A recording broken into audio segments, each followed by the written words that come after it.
Hindi tiyak kung bakit Nurse Shark ang ipinangalang sa pating na ito. May ibang nagsasabing galing ito sa ginagawa nilang ingay kapag naghahanap ng makakain.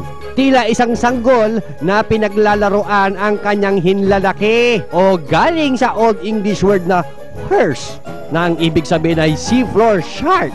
Mabagal kumilos ang mga nurse shark at kadalasan itong naglalagi sa ilalim na bahagi ng dagat. Harmless naman ito sa mga tao, pero maaari rin itong kumagat kapag bigla itong tinapakan o ginalaw ng mga diver. Kadalasan silang makikita sa mainit at mababaw na parte ng tubig ng Atlantic at Pacific Ocean. Kaya nilang mamuhay ng hanggang 25 years. And that's for you to know.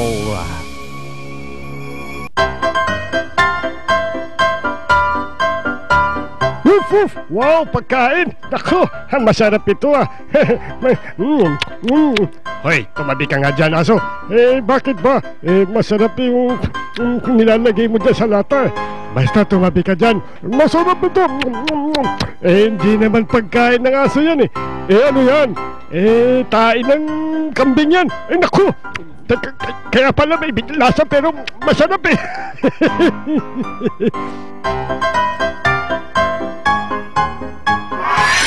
Halika, linisan natin dito. Ito, linisan mo yan. Ako din. Yan, ilalawayan ko na. Tapos mamaya pupunasan ko.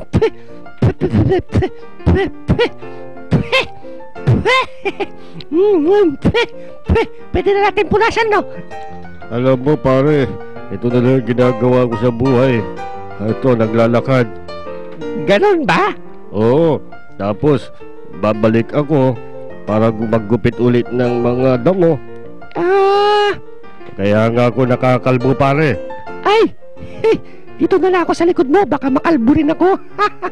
Amo, ito na yung plato ko. Pwede na akong kumain. Oh, very good. Ito na yung pagkain mo. Yan. Oh, tama na ha. Bumalik ka na doon. Ito po yung plato ko. Hugasan na rin natin. Oh, dali mo rito. Bilis, para mahugasan. Opo, master. Ito na. Very good. Woof! Hey, wag mo nang punasan yung sahig. Malinis na yan. Anong malinis? Madumi pa nga eh. Kaya nilinisan ko. Woof! Sinabi ng malinis. Ako naglinis niya kanina. Akin na yan.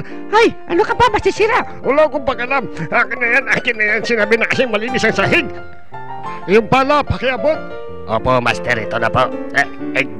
Medyo mabigat, master. Bilisan mo. At lilinisin ko pa itong damo ng kabayo. Opo, master. Ito na po. Oh, bakit mo binaksak? Bigay mo sa akin. Ayan. Ay, nako. Nakakapagod mag-shopping. Ay, nako, aso. Umalis ka dyan. Ay ba, mayabang to ah. Umalis ka dyan ha. Pag kinain mo yung binili ko, sige, lagot ka. Ay, ganun ha. Ito, longganisa. Very long. Longganisa. Naku, panalo ko nito. Takbo na ako. Ay. Dapat sabay-sabay tayong tumakbo. Aray ko. Ay, nahihilo ko. Sabi ng sabay-sabay tayong tumakbo sa isang direksyon. Bakit ikaw nandun sa kaliwa ko sa kanan? Sige, yan. Naku, nahuhulog na ako. Magulo kayong kausap. Bahala na nga kayo dyan. Oh, sige. Pare, ganda ng bulaklak mo ah. Oo, pare. Kaya pa niyang umikot. Wow! Oh, kaya pa niyang bumalik. Wow! Ang galing talaga ng flower mo. Siyempre, kakaiba to eh. Ito playground ko eh. Ay. Naku, magagalit ang amo natin. Masyado na tayong madumi. Ayan mo yung amo natin, Brad. Basta maglaro lang tayo ng maglaro. Sige. Ayan, mag-dive ka dyan. Ilubog mo pa yung mukha mo. Ito, ganito. Gusto mo? Lundag ka na aso. Takot ka yata eh. Sinong takot? Aray ko. Bakit sa likod ka lumundag? Ulitin mo. Sa likod ka lumulundag eh. Masakit yun ha. Oh, ito. Aray ko. Bakit ba kasi lundag ka ng lundag sa likod ko? Ha? Ulitin mo. Ganon. Ayan.